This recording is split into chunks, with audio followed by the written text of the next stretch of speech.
Jennifer Reynolds, welcome. You have a fascinating job. What is your role and who are you with? It is an interesting role. The organization is quite unique. It's 2,500 women corporate directors around the world. We're on 6 continents, everywhere in Latin America and Africa, Europe, North America, Asia. And everyone in the network is a corporate director. And our goal and what we advocate for is having better diversity on corporate boards and in the leadership of our global economy. And also in educating and making sure that our corporate board members have the best thought leadership, have the best content, know what the most important issues are that they need to be grappling with in their boardroom. So it's a very interesting times for the board members right now. So clearly lots of big challenges, but hopefully lots of opportunities too. But I am fortunate in that I get to spend my days with some pretty amazing women. So as a foundation, are you really just a collective of people who know one another, can network, and then put on events? Or are you also providing services that are, I guess, career enhancement or educational in nature to help women who are at this, even though it's senior level, everybody still has to continue to learn as they move into elevated roles? Yeah, that's exactly it. It's continuous learning. So we have corporate governance education content in all of our events generally. So it really is about giving that thought leadership, giving that content, which will take their boards to the next level and make sure that they're seen as leaders in the boardroom around these pressing issues. And then it's also that network is a bit of the secret sauce, I always say, of the organization, because you're getting that content, but you're getting it in, an environment where your colleagues and peers are extremely supportive, who want to help you, who want to help you get on your next board, want to make sure that when you're in the boardroom, you're the most effective that you could be. So I think that really keeps that stickiness to our network, because that's special relative to, you can go out and get corporate governance education in a lot of places today. But I think that network is very, very unique, and it really doesn't exist on a global level at all, other than Women Corporate Director Foundation. So are you also a kind of connective tissue between people who are on boards and like a network of top organizations around the world that have boards? Like, because you may have a board, let's say somewhere in Australia, and you need to say, we want to identify potential candidates. Does WCD play a role in helping to connect companies or organizations with appropriate candidates? Absolutely. Companies come to us and we can actually publicize those roles to our membership. Sometimes it's a little quieter. It's, do you know someone who might have XYZ profile?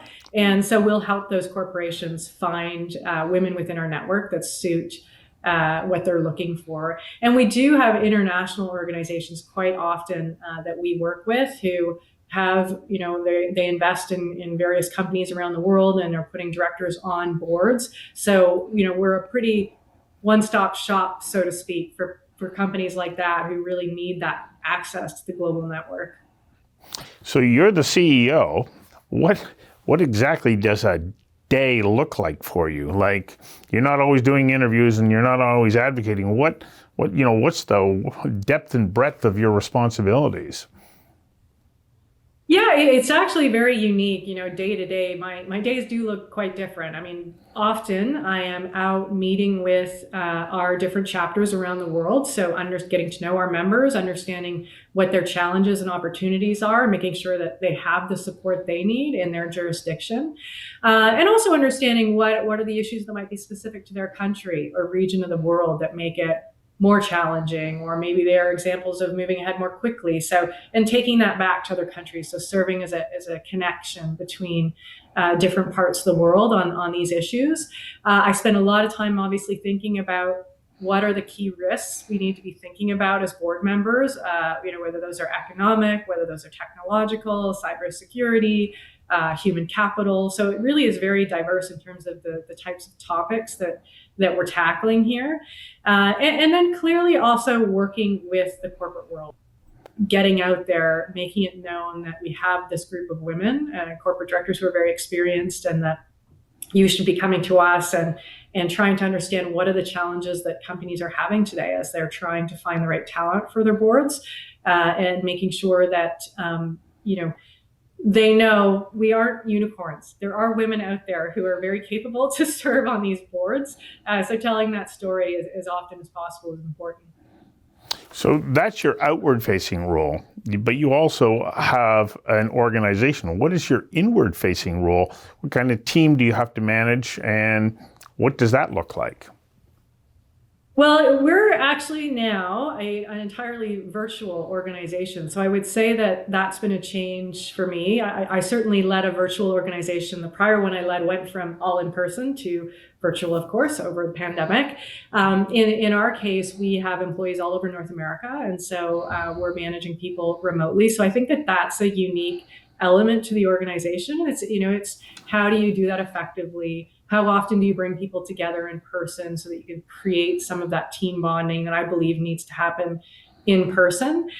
So we're sort of moving through that and trying to make sure that we've got our teams supported and connected in the right ways. Technology plays a big part in that, right? You really start to, your technology pain points when you're entirely virtual, it really becomes apparent, right? It's got to work. And so we've spent a lot of time investing there. And I certainly don't consider myself a techie, but when you're the CEO, you have to dig into these things and try to make sure that you're coming up with the right solutions and the right technology for the organization. So we certainly have been working on that. And I think always every organization is thinking about their digital strategy and how do you make sure that you're as effective as you can be, and you're amplifying what you're doing and reaching as many people as you want to reach with an effective digital strategy. Because there's a lot you can do digitally, but is it really effective? And measuring yourself and understanding, is the stuff we're putting out there relevant? Is it getting eyes on it? Is it having an impact? So we think about all those things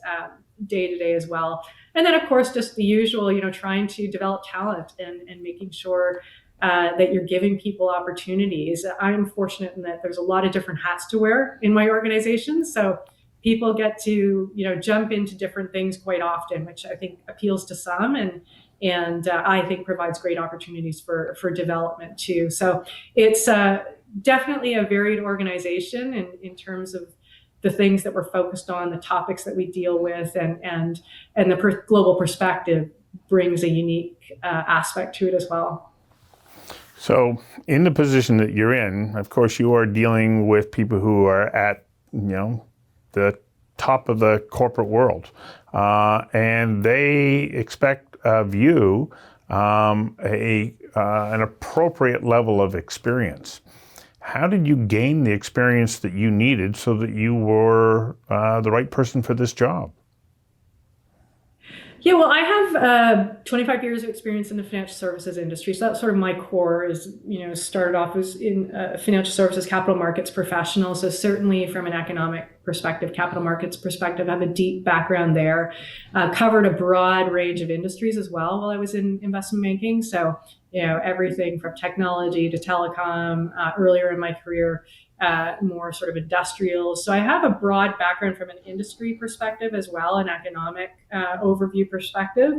I also had just finished leading a global organization prior to jumping into this role, where I was representing Canada's financial services sector in various international networks and trying to promote our financial services sector and drive investment to the sector. So I enjoy global roles, and so it had the benefit of coming off of developing many relationships in financial centers around the world there. And then I would say as well, I do serve on 3 corporate boards, 2 public companies and 1 private. So certainly had the background from a corporate governance perspective. So this has really brought together a few different areas that I've focused on over my career. And actually, I missed one important one as well, in that this is the second time I've led a network of women in an advocacy group for women in economic leadership. I led one called Women in Capital Markets, which was Canada's largest network of women in financial services. So this is something I'm deeply passionate about. I think we need to be represented in much larger numbers in the economy and in corporate boardrooms. So for one of the objectives of this program is so that younger people who are beginning their careers can say, wow, that's a fascinating role that you have. What was your career path? I can't help but think, though, some of the foundational thinking that you needed to develop was already coming into place when you were in, secondary school. That then led to your choices around what were your post-secondary education going to be.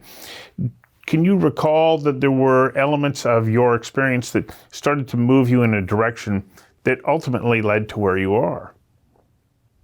Well, it's interesting because growing up from a very young age, actually, I always wanted to be a lawyer. And I think it was largely because of a TV show that I was watching at the time.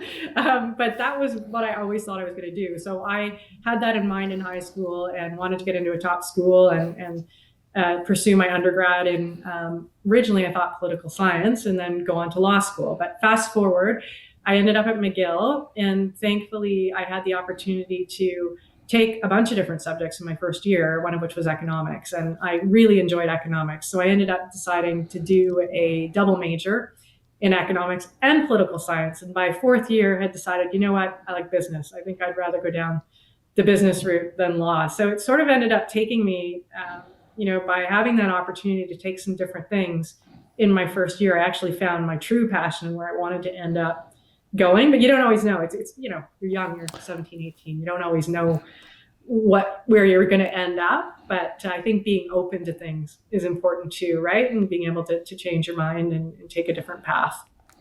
Well, it's as though you anticipated my next question. I was gonna, if you had sort of insights that you wanted to pass on to a younger woman who's early on in her educational career, what would you say would be essential elements from a personality perspective that would help them arrive in a position similar to the one that you're in today? Well, I think number one, tenacity. Stick with it. Some days are hard. You got to be tenacious and just stick with your goals. So I think that's very important.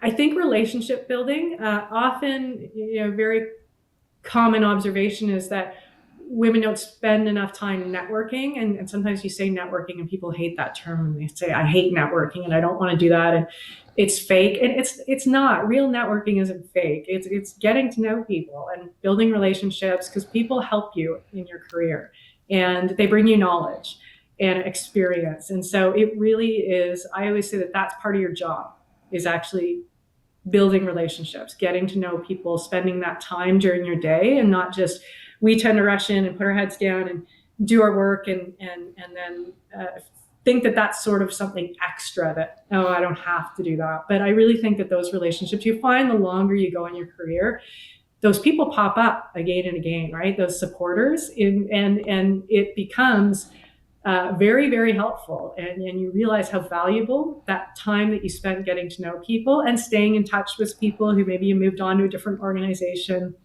So I would say that that's a really important one, that it really can't be overstated how important those relationships become later on in your career. As you're speaking, I'm reminded of an interview that I did with Perry Bellegarde when he was the National Chief of the Assembly of First Nations. And in the interview, he said, if you can't build relationships, you can't build anything.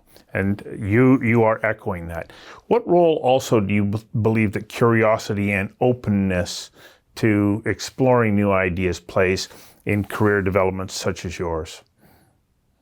I think it's really important, actually. I think you want to be, continuous learning is just, you have to do that today. You have to always be learning, and because new skill sets are required more quickly in all of our roles. So you've got to be learning all the time and be curious and want to do that. And I think, in terms of thinking in different ways, I think that also leads you to different opportunities, right? Because you could think, oh, I'm always going to be an investment banker. That's what I'm going to be. And I ended up taking an opportunity which was really a big leap and a risk, because I went to the not-for-profit sector to lead an advocacy group about something I was really passionate about. And that's a huge risk, it's a big one, and running a big organization and growing it across the country. And so it was different skill sets than I had. A lot of the skill sets I needed for that job were different from the ones I had in my prior job. So I had to develop new skill sets. So I think those risks, those calculated risks, though, are important to take. And not every single one will work out. But if you don't take them, I think you're going to miss out on huge opportunities in your career and in your life to take yourself somewhere that is pretty special and unique to where you thought you might be. Well, thank you for giving us some insight into your career path and the exciting job that you have right now. I really appreciate you sharing with us. Great to be here with you. Thank you.